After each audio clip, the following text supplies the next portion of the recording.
आप सबों को मेरा प्रणाम। Good morning to all. हम लोग मोटिवेशन चैप्टर को डील कर रहे हैं और मोटिवेशन चैप्टर पे ये आज हमारा तीसरा लेक्चर है। आपको बता दें, ये जो मोटिवेशन जो चैप्टर है ना, ये बीकॉम सेमेस्टर 2 का एक पेपर है, मैनेजमेंट प्रिंसिपल्स एंड एप्लीकेशंस, जिसका पेपर कोड है C3। वहाँ तो पढ़ना है ही, साथ साथ जो आईकॉम का जो क्लास 12th है उसका एक पेपर है आप लोगों का, बिजनेस स्टडीज। ये मोटिवेशन चैप्टर बिजनेस स्टडीज में भी पढ़ना है। तो ये जो लेक्चर है हमारा, ये बीकॉम सेमेस्टर 2 के स्टूडेंट्स के लिए भी है और आईकॉम सेकेंड ईयर के स्टूडेंट्स के लिए भी है, क्योंकि ये चैप्टर दोनों जगहों पे है। टॉपिक तो एकदम क्लियर आपको स्क्रीन में दिख रहा है।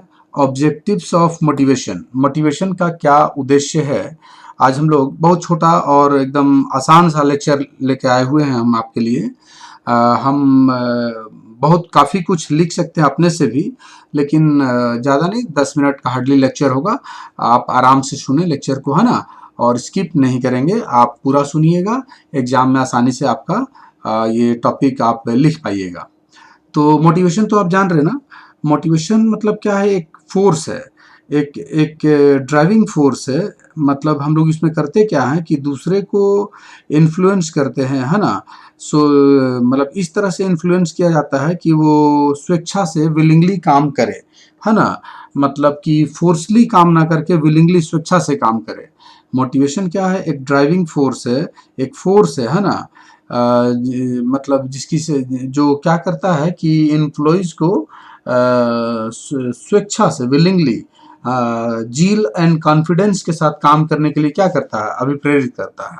तो आइए हम लोग आज इसके उद्देश्य को समझे, है ना। क्यों मोटिवेशन, आखिर मोटिवेशन की आवश्यकता क्यों है, क्या जरूरत है ना। तो देखिए, the main objectives of motivation are, जो मुख्य उद्देश्य हैं हम लोग सिर्फ उन्हीं को जानेंगे। The purpose of motivation is to create willingness among employees, है ना, to work with zeal and confidence।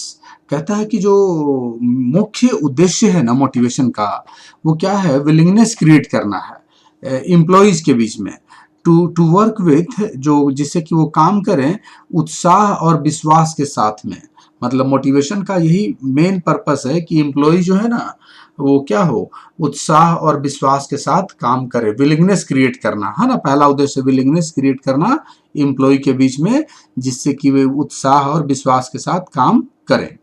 Number 2, to achieve a desire rate of production.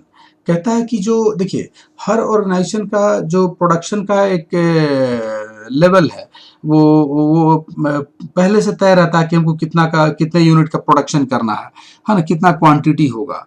तो उस डिजायर जो रेट है ना, जो क्वांटिटी है, उसको अचीव करने के लिए भी मोटिवेशन जरूरी है।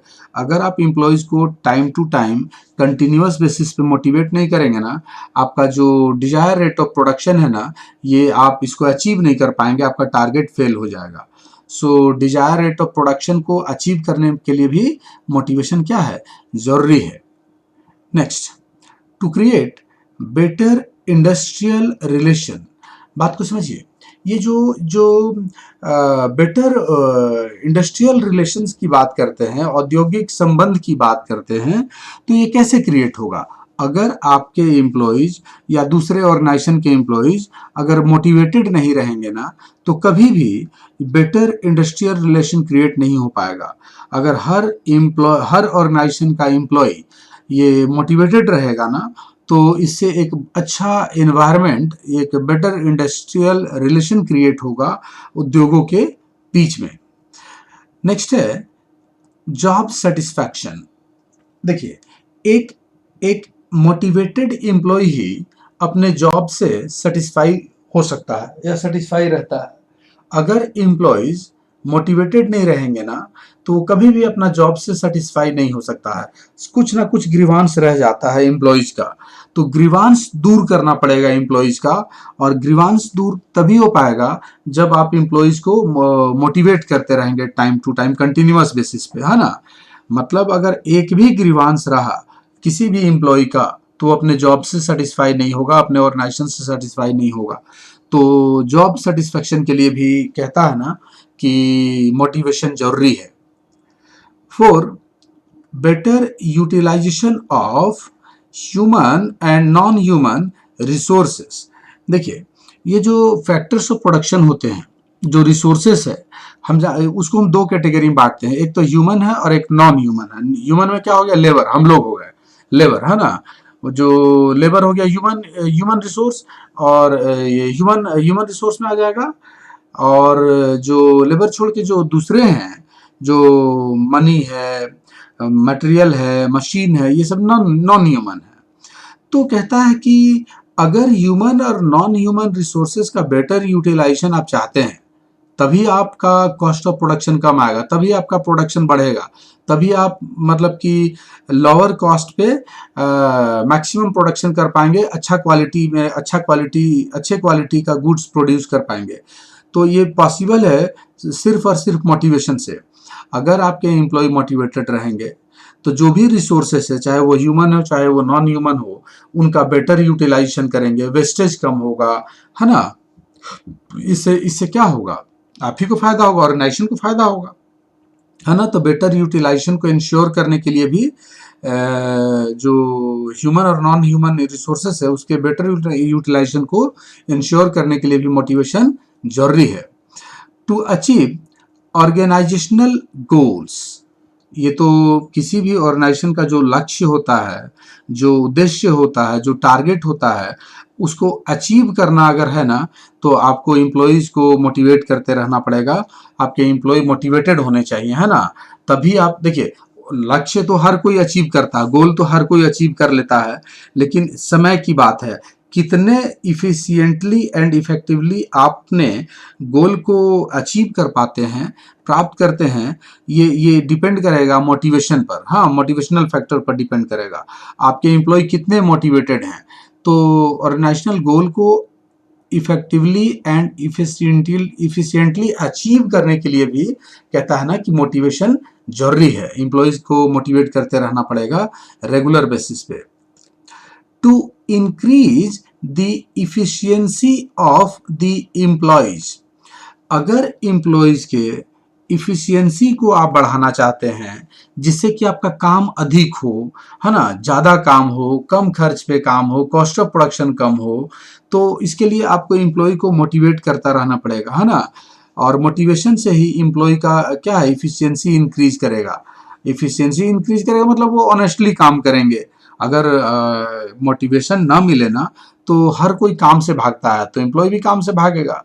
तो आप अगर एम्प्लॉयज के इफिशियंसी को इंक्रीज करना चाह रहे हैं, तो कंटिन्यूअस बेसिस पे आप उनको मोटिवेट करते रहिए, है ना। मोटिवेशन से एम्प्लॉयज का इफिशियंसी क्या होता है, बढ़ता है।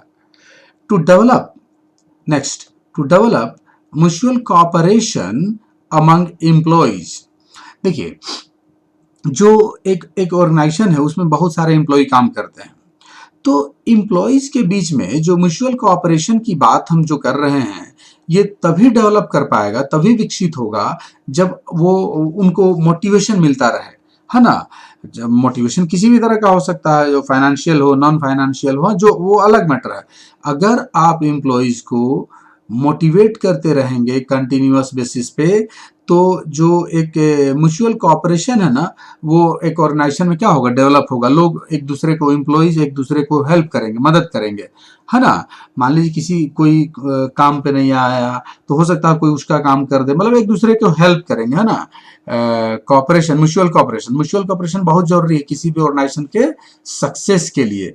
अगर कॉपरेशन नहीं होगा ना एम्प्लॉयज के बीच में, तो वो ऑर्गेनाइजेशन कभी भी सक्सीड नहीं कर सकता है, वो फेल कर जाएगा वो ऑर्गेनाइजेशन। तो म्यूचुअल कॉपरेशन को डेवलप करने के लिए भाई ये मोटिवेशन जरूरी है। To raise morale of the employees, देखिए, एम्प्लॉयज की नैतिकता की बात कर रहा है, मोरल की बात कर रहा है। मतलब कोई भी जो मनोबल है ना, मोरल जो है, अगर आप बढ़ाना चाहते हैं एम्प्लॉयज का, तो आप उनको टाइमली क्या करते रहिए, मोटिवेट करते रहिए, है ना। अब जिस एम्प्लॉइज का मोराल बढ़ा हुआ है ना, वो मनोबल बढ़ा हुआ है, तो मनोबल बढ़ने से ही ना अच्छे से काम करेंगे लोग। अगर जो बहुत मनोबल, मतलब क्या बोलेंगे, गिरा हुआ मनोबल है, हाँ, तो वो किस तरह कैसे काम करेगा, बढ़िया से मन लगा काम नहीं करेगा। तो अगर आप कोई भी आपका, आप अपने प्रैक्टिकल लाइफ में चले जाइए, आप हम लोग का मनोबल अगर ठीक रहेगा, मतलब मनोबल अगर बढ़ा रहेगा, तो किसी काम को करने में मजा आएगा, अच्छे से करेंगे, टाइम पे करेंगे, समय से करेंगे, है ना। तो मनोबल को रेज करने के लिए भी, मोराल को बढ़ाने के लिए भी कहता है ना कि ये मोटिवेशन जरूरी है। To develop the feeling of self control among employees, कहता है एम्प्लॉयज के बीच में सेल्फ कंट्रोल का फीलिंग डेवलप करना है ना। मतलब एक होता है ना सेल्फ कंट्रोल का फीलिंग, मतलब क्या हो ना कि अगर मान लीजिए कि मोटिवेशन नहीं भी, बहुत रोज रोज मोटिवेशन की आवश्यकता ना पड़े, डेली मोटिवेशन की आवश्यकता ना पड़े, है ना। सेल्फ कंट्रोल की फीलिंग, मतलब कि वो काम मन लगा के अपने आप करें। मोटिवेशन का जो एक उद्देश्य है ना, सेल्फ कंट्रोल का फीलिंग डेवलप करा देना है एम्प्लॉयज के बीच में, है ना, ताकि वो क्या हो, अच्छे से ईमानदारी से काम करें और वेस्टेज कम करें, है ना। सेल्फ कंट्रोल में अगर काम करेंगे तो सब कुछ बढ़िया होगा, ऑर्गेनाइजेशन का भला होगा, है ना। तो सेल्फ कंट्रोल का फीलिंग डेवलप करना भी एम्प्लॉयज का क्या है, मोटिवेशन का क्या है, एक उद्देश्य है। नेक्स्ट कहता है to increase loyalty against company. देखिए एम्प्लॉय जो होते हैं ना, अगर ये कंपनी के प्रति ऑनेस्ट है, वफादार हैं, ईमानदार हैं, तो उस ऑर्गेनाइजेशन का, उस कंपनी का भला होगा। अगर अगर लॉयल्टी में कमी आई, अगर एम्प्लॉय ईमानदार नहीं है या ईमानदारी में कमी आई ना, तो वो कंपनी, वो ऑर्गेनाइजेशन, वो बिजनेस का पतन तय है। वो फेल कर जाएगा, वो सक्सीड नहीं करेगा, है ना, उसको नुकसान होना तय है, वो फेल कर जाएगा, लॉन्ग रन में उसका अंत निश्चित है। सो एम्प्लॉय की लॉयल्टी बहुत बड़ी चीज है ना। अगर एम्प्लॉय वफादार नहीं होंगे एम्प्लॉय ऑर्गेनाइजेशन के प्रति ना, तो कहाँ से उस ऑर्गेनाइजेशन का भला होगा। वो ऑर्गेनाइजेशन कभी भी टिक नहीं पाएगा, वो फेल कर जाएगा। तो अगर लॉयल्टी बढ़ाने की बात करना है, लॉयल्टी को हम कैसे बढ़ा सकते हैं, तो वो सिर्फ और सिर्फ क्या है, मोटिवेशनल फैक्टर है। मोटिवेट करिए, ईमानदार बनाइए एम्प्लॉयज को, तभी वो क्या है, कंपनी का भला होगा, उस कंपनी का। तो वफादारी को बढ़ाना है, लॉयल्टी को बढ़ाना है, इसके लिए भी मोटिवेशन जरूरी है। टू इम्प्रूव डिसिप्लिन, ये तो बहुत सिंपल सा पॉइंट है। डिसिप्लिन इंप्रूव कराना है, मोटिवेट करते रहिए एम्प्लॉयज को, डिसिप्लिन अपने आप बढ़ेगा, है ना। मोटिवेशन मिल ही नहीं रहा तो इनडिसिप्लिन हो जाएंगे एम्प्लॉयज, और इनडिसिप्लिन हुए तो समझिए सब टाइम टाइम को फॉलो नहीं करेंगे, है ना, जैसे मैन वैसे काम करेंगे, तो प्रॉब्लम होगा, कंपनी को प्रॉब्लम क्रिएट होगा, मतलब कंपनी के लिए प्रॉब्लम हो जाएगा। अगर सारे के सारे एम्प्लॉयज डिसिप्लिन में रहेंगे, तो क्या उस कंपनी का भला नहीं होगा, उस कंपनी को फायदा नहीं होगा, होगा, उस कंपनी को पक्का फायदा होगा, एडवांटेज मिलेगा। तो अगर डिसिप्लिन इंप्रूव कराना है, तो ये पॉसिबल है किसके जरिए, मोटिवेशन के जरिए, है ना। मोटिवेशन एम्प्लॉयज के डिसिप्लिन को इम्प्रूव करता है, बढ़ाता है। एम्प्लॉयज के डिसिप्लिन को इम्प्रूव कराने के लिए मोटिवेशन जरूरी है। Next, to stimulate employees growth, ये एम्प्लॉय के ग्रोथ की बात बोल रहा है, एम्प्लॉय के खुद के ग्रोथ की बात बोल रहा है। ये एम्प्लॉय का खुद का ग्रोथ कब होगा, जब वो मोटिवेटेड रहेंगे। अगर मोटिवेटेड नहीं रहेंगे तो अपना तो नुकसान करेंगे ही, ऑर्गेनाइजेशन का भी नुकसान हो जाएगा, जिस ऑर्गेनाइजेशन के वो एम्प्लॉय है। सो मोटिवेशन से एम्प्लॉय का ग्रोथ जो है ना, वो क्या है, इंश्योर होता है, वो स्टिमुलेट होता है, प्रभावित होता है ना। वो मतलब उनका ग्रोथ बढ़ता है ना, वो उनका खुद का ग्रोथ बढ़ता है, ये मोटिवेशन से, मोटिवेशनल फैक्टर मिलता रहे तो। ये बहुत छोटा लेक्चर था हमारा, टॉपिक भी काफी आसान था, ये याद भी हो गया होगा आप लोगों को ना। जिल एंड कॉन्फिडेंस क्रिएट करना है ना। डिजायर रेट ऑफ प्रोडक्शन को अचीव करना है, इंडस्ट्रियल रिलेशन को क्या करना है, बेटर बनाना है, जॉब सेटिस्फेक्शन की बात बोल रहा है, ह्यूमन और नॉन ह्यूमन रिसोर्सेज के बेटर यूटिलाइजेशन की बात बोल रहा है, ये गोल अचीवमेंट की बात बोल रहा है, इफिशियंसी इंक्रीज कराना है अगर एम्प्लॉय का तो उसकी बात बोल रहा है, ये म्यूचुअल कोऑपरेशन का जो बात बोल रहा है उसको डेवलप करना है। फिर बोलता है कि मोरल को इम्प्रूव कराना है एम्प्लॉयज़ के, है ना। सेल्फ कंट्रोल का फीलिंग डेवलप करना है, ये लॉयल्टी की बात बोल रहा है एम्प्लॉयज़ के, है ना। डिसिप्लिन इम्प्रूव करने की बात बोल रहा है, एम्प्लॉयज़ के ग्रोथ की बात बोल रहा है। तो ये सब का सब पॉसिबल है मोटिवेशन के जरिए, ये सब पॉसिबल है ना। तो ये सब मोटिवेशन का क्या है, उद्देश्य है। उम्मीद है कि वीडियो आपको, ये लेक्चर आपको समझ में आ गया होगा, पसंद भी आया होगा। अगर आपको ये हमारा लेक्चर पसंद आया तो प्लीज़ आप हमारे चैनल को लाइक, तो ये वीडियो को लाइक करें और काइंडली चैनल को सब्सक्राइब कर लें, जिससे कि आपको हमारा नेक्स्ट नोटिफिकेशन जो है लेक्चर का, वीडियो का, वो आपको मिलता रहेगा। आप सबों को हमारे साथ लाइव बने रहने के लिए thanks. Have a good day to all.